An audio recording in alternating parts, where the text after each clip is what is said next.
So I'm actually just going to open up to the floor. I'm sure there's plenty of questions for this round. Up front.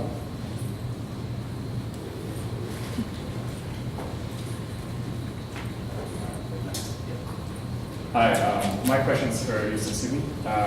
With that, the clustering ability of the biomorpher, I'm not sure exactly what the algorithm was behind it, but it seemed really cool that you could take a complex space and transform it into 12 unique things that make it more accessible to people, especially when you get past 3 dimensions. It's very hard. Do you have the ability within that algorithm to, I guess, choose which parameters you may or may not want? Because I know a lot in a design space, there may be certain parameters that are more critical than others. So can you go into more detail about how that works? Yes. Is this working? Yeah. Okay. Yeah, so it's a k-means clustering. So at the moment it just works on all the sliders you input to your component. So there's no weighting in them. Every slider is weighted equally.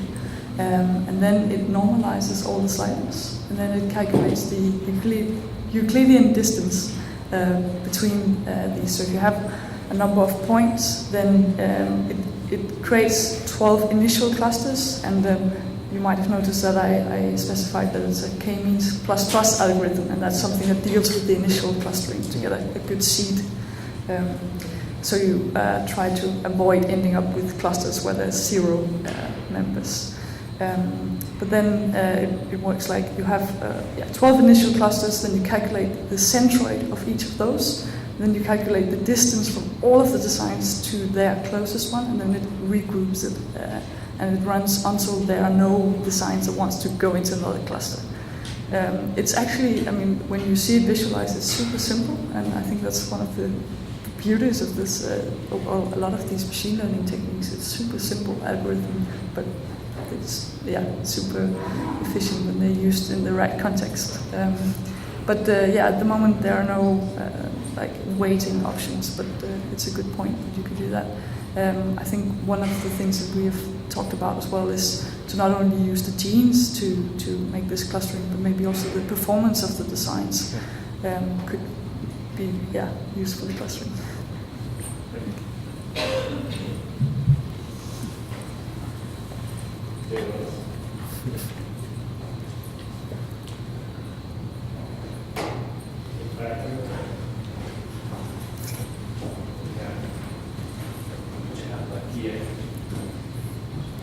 So I loved Ruben's talk about like his happy place in the middle. I think the question's for the folks doing more like computational works. Do you find that space in front of the computer ever? And if not, maybe back to Ruben or anybody really, like, how can you start to get more of that time in our day, or how do you find that space? Because I think it's super important. We talked about like having 40% of your mind stay a little longer while your body's doing something. I'm just curious to know if anybody finds that zone in front of a computer screen.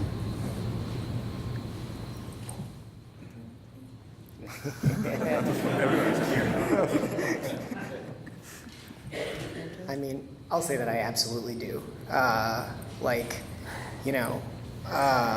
That's, I at least sort of in the context of prior work, I was, spending a lot of time, my work day, in front of Grasshopper, working with Rhino, like solving problems and stuff.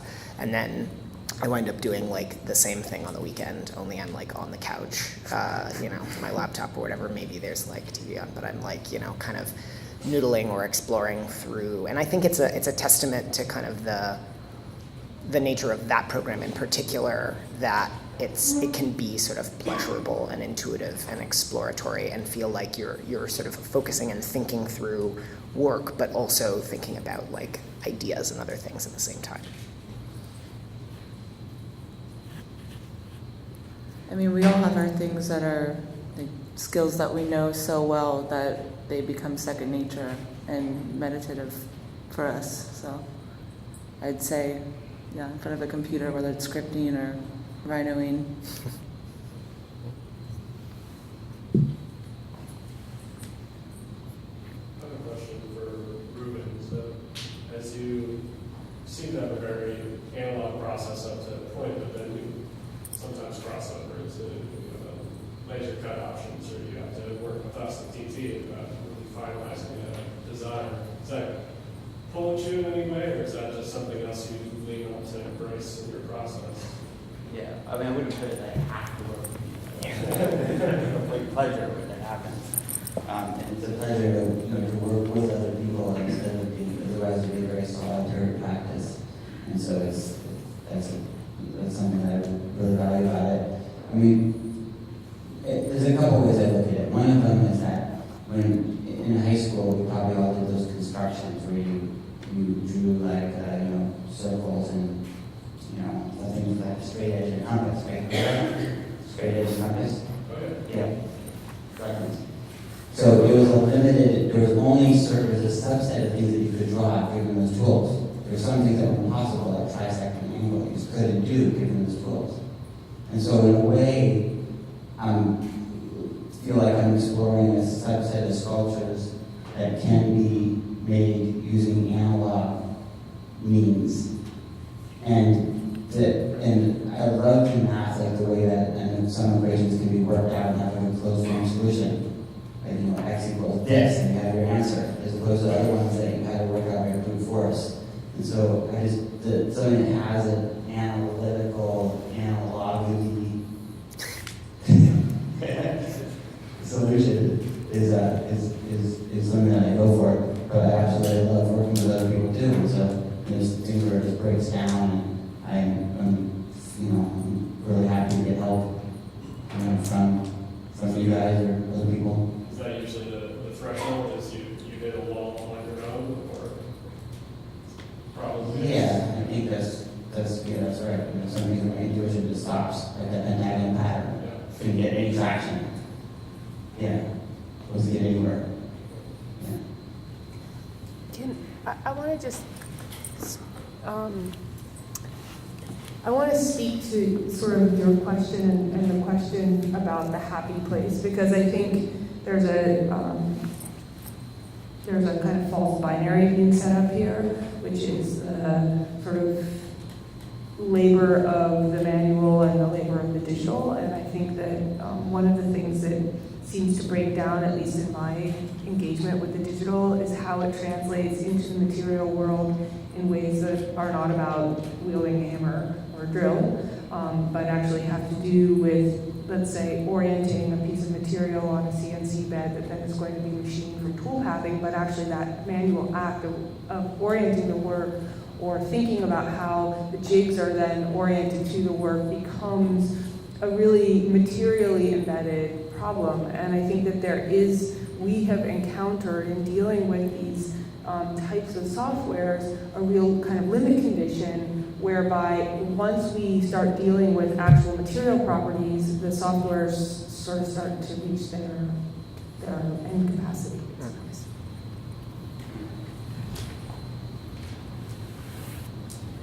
Any other questions?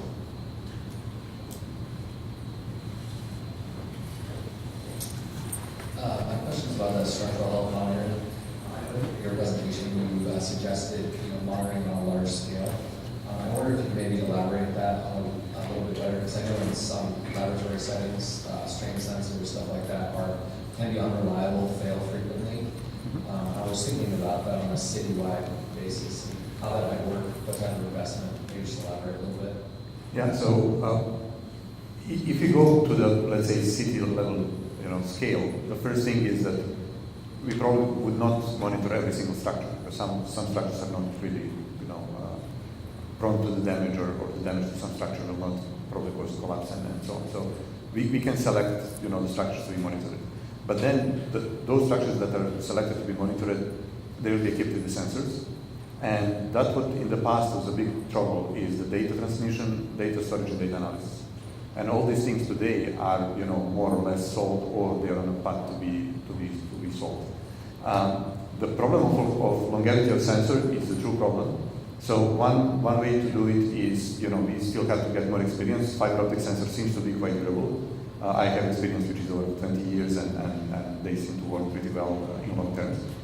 But then the other type of the sensor that I showed, that is sensing schemes, sensing sheet, sorry. So this type of the sensor simply can be replaceable. So you can install it on the structure, you can use it to the point where it either simply degrades, or by the damage it is not anymore functioning properly, and then you simply change it. You structure and change it. So the cost of the monitoring also is becoming much more affordable than, let's say, 20 years ago when I started, and altogether actually give the promise that in foreseeable future we will be able to fix this.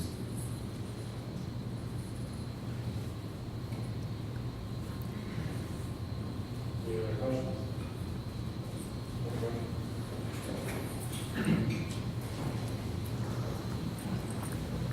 This question's for Ruben. Really poetic work. When it comes to developing a project, what kind of comes first? Does the poetic emotion that you want to achieve, and then you work towards the mechanism, or do you sometimes work from the mechanism and kind of go backwards to the sculpture? I think I'm working all over it at the same time. And so there's a story in painting school where if let's say you're painting a portrait of somebody, and it's not going very well. It doesn't work at all, right? If you're having a hard time. But the hand that you painted, something going like this. The hand that you painted is the best hand anybody has ever painted. Right? It's like, better than Renaissance quality. I mean, it's an amazing hand. But everything else isn't going very well. And what you have to do is you have to scrub the hand out. Get rid of it. Because you've got to be working over the entire canvas simultaneously. And so it's the same thing with sculpture, that I can't, if I get too attached to one thing and it's perfect, then it's not going to be supported all around necessarily. And so it's got to kind of gradually work rather than the top to bottom, from an engineering perspective, from a space perspective. So it's a real scattershot sort of approach. Not the same question for Sarah. How do you balance the technical aspect of the kinetics of your work with the kind of drawing texture you're trying to draw out? Do you find that they work in tandem, or do you have to sometimes coax them to work together? I don't think about it that way. I mean, I think we are sort of investigating a set of questions that evolve organically, but that their material instantiation changes the question each time. So it changes the future of the questions.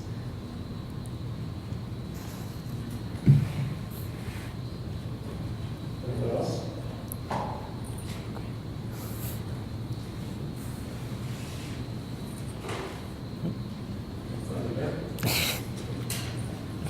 No one else.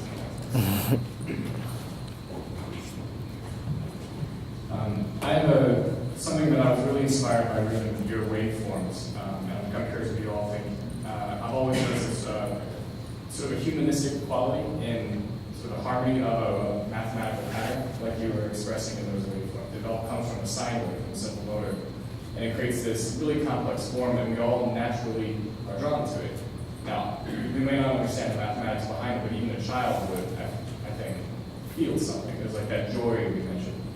And I think that's an interesting combination of a very human quality that's produced by a very almost machine mathematical quality. And now as we're talking here about parametric modeling, all this computational design, do you all see an opportunity for us to capture that joy in our designs and architecture through computational modeling, whether it's biomorphic patterning in landscape or whatever it would be?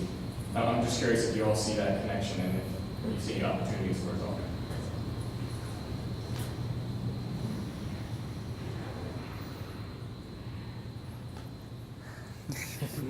Maybe I can try to. So, I think I'm the only one who's not really artist here. So what I think, what captures in this type of the movement is, in science we call it harmonic movement, right? So there is a kind of also harmony that you feel when you see those movements. I must say, that I was really feeling, obviously, Ruben's sculpture have a lot of different movement. I like very much the one that was doing in all directions, the one with the light. But also, I like how the cone becomes the beam and it goes back, and all, and transparency, and so there is, I don't know, for me personally, there is something magic in this moment. So I'm pretty sure I could just sit and watch it for, for hours, and feel something that I cannot probably express with the words. So, but I agree that there is this. I'm not, I tend to think that if I see it on the screen of the computer, I would not have the same impression. And the reason is probably the size. I'm trying to, when you ask the question, I'm trying to understand why. And the reason is probably the size and the material. I have better touch with material when I see it moving than if I see it on the screen. It's probably perception that you are used since you're a kid to watch the movies. So you don't maybe believe completely that what you see on the screen as you believe it when you see it in real life. So that's kind of my, layman explanation of or answer to your question.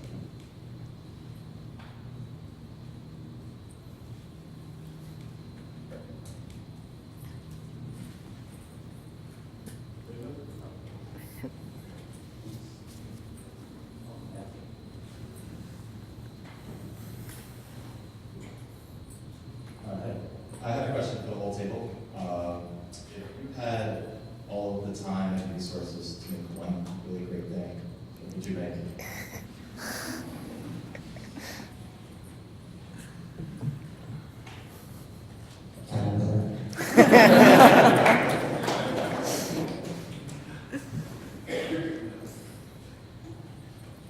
I'm not sure.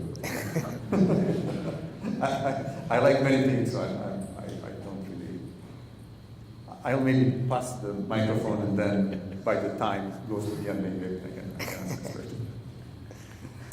Yeah, it's a difficult one. I think whenever I try to do something new, it's a problem I've come to on my daily basis. So ideas just pops up here and there, and it's mainly to make things smarter, not to do things over and over again. So it's not just one thing. I think it's many things. Like I do lampshades, then I do Jupiter. It's like there's no category to this. It's just things that pops up. That's a tough one. I'd automate architecture, the whole thing.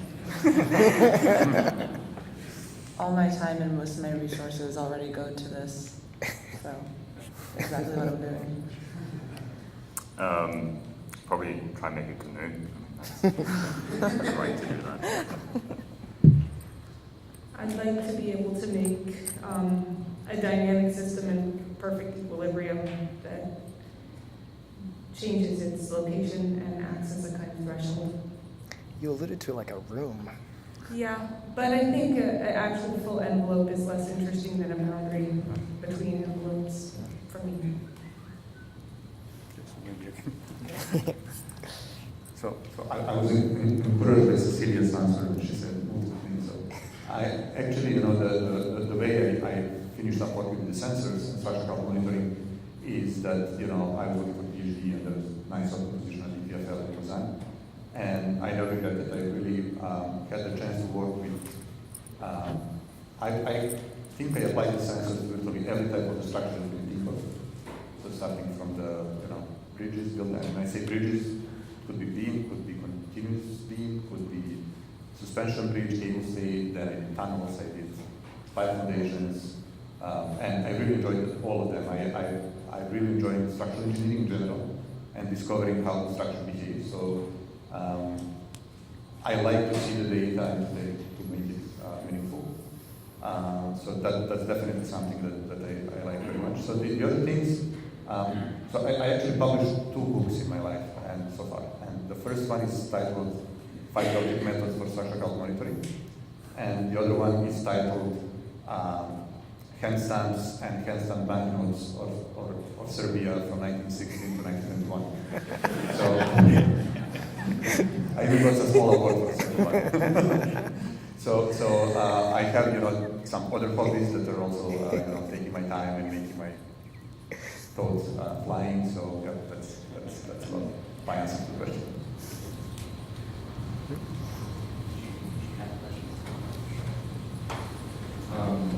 This isn't the best question, but I'm just wondering for the Eisner project. would you simulate the slide of the beam as it comes into the position of the column? Because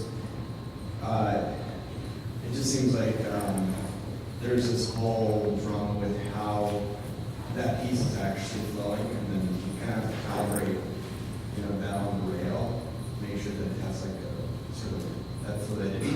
And then for Cecile, what would happen in that? I just kind of remember that there was like a diagram where you had a weight that was counteracting the air pressure, and what would happen is that has sort of a certain type of occupancy that distributes that pressure outward, and how that affects the membranes, because I didn't quite see any diagrams that showed like the stresses on that.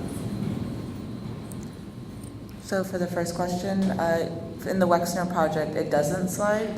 The vertical axis being rotated 45 degrees. No, sorry, I meant like if you were actually do that application. Well, that's what we're trying to figure out. Go. I do want to say something about that because we are working on a situation where we're dealing with two linked motors that are being driven. They're basically being synchronized through a set of basically code. But what we're trying to do, and what we're far more interested in achieving, and it relates to your question about can you simulate these things parametrically, is we're trying to do that mechanically. And that's actually, I think, the question we're most engaged in and interested in right now, how to create that kind of synchronization of acceleration, deceleration, linear oscillation, and rotation that are mechanically driven, and therefore also have this very specific haptic quality, which has to do with the experience of touching and moving something, which I think is a very different type of experience than watching something on a screen, or even watching something at all. So I think that aspect of a kind of physical engagement it extends into the experience of the work as much as it does into the making of it. Yeah, so I feel like right now we're in a process of like parametrically modeling like the kind of motion and positions we want it to be in, and then we're also at the same time trying to figure out like how can we like how that can generate like a curve or equation that we can like map onto a surface and mill and then make a bunch of different iterations of these. Yeah, so I didn't talk a lot about the stresses in the membrane, but it was all included in the analysis. So it was with real properties of the Kepler cable net. So at all time we made sure that it didn't exceed its yield strength. And also, yeah, when we started to add mass, we could see how that influenced the stresses in the membrane. But because gravity is much less on Mars than here, where like if you add, for example, water to a membrane, you don't want to add 15 meters of water. That's completely like not possible. And it's only in that kind of magnitude of weight that you actually start to see the shape deform quite a lot. In like half a meter or 1 meter, it remains almost circular because the ratio between the forces are so big. I think we have time for one more question.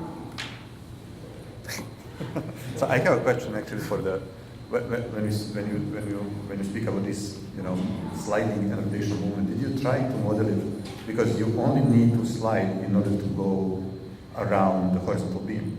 So did you try to solve it with the mechanism that enables you to do with 1 degree of freedom? So you don't have to synchronize the motors. So you have one motor and you can have the system of the gears or something like this, that when it comes to that location, it slides up and then it goes back as it goes around. So this could be maybe enabled with 1 degree of freedom. We are playing with different gearing, and actually it was really interesting to try and sort of decode the mechanisms of offsets of rotation that were happening there.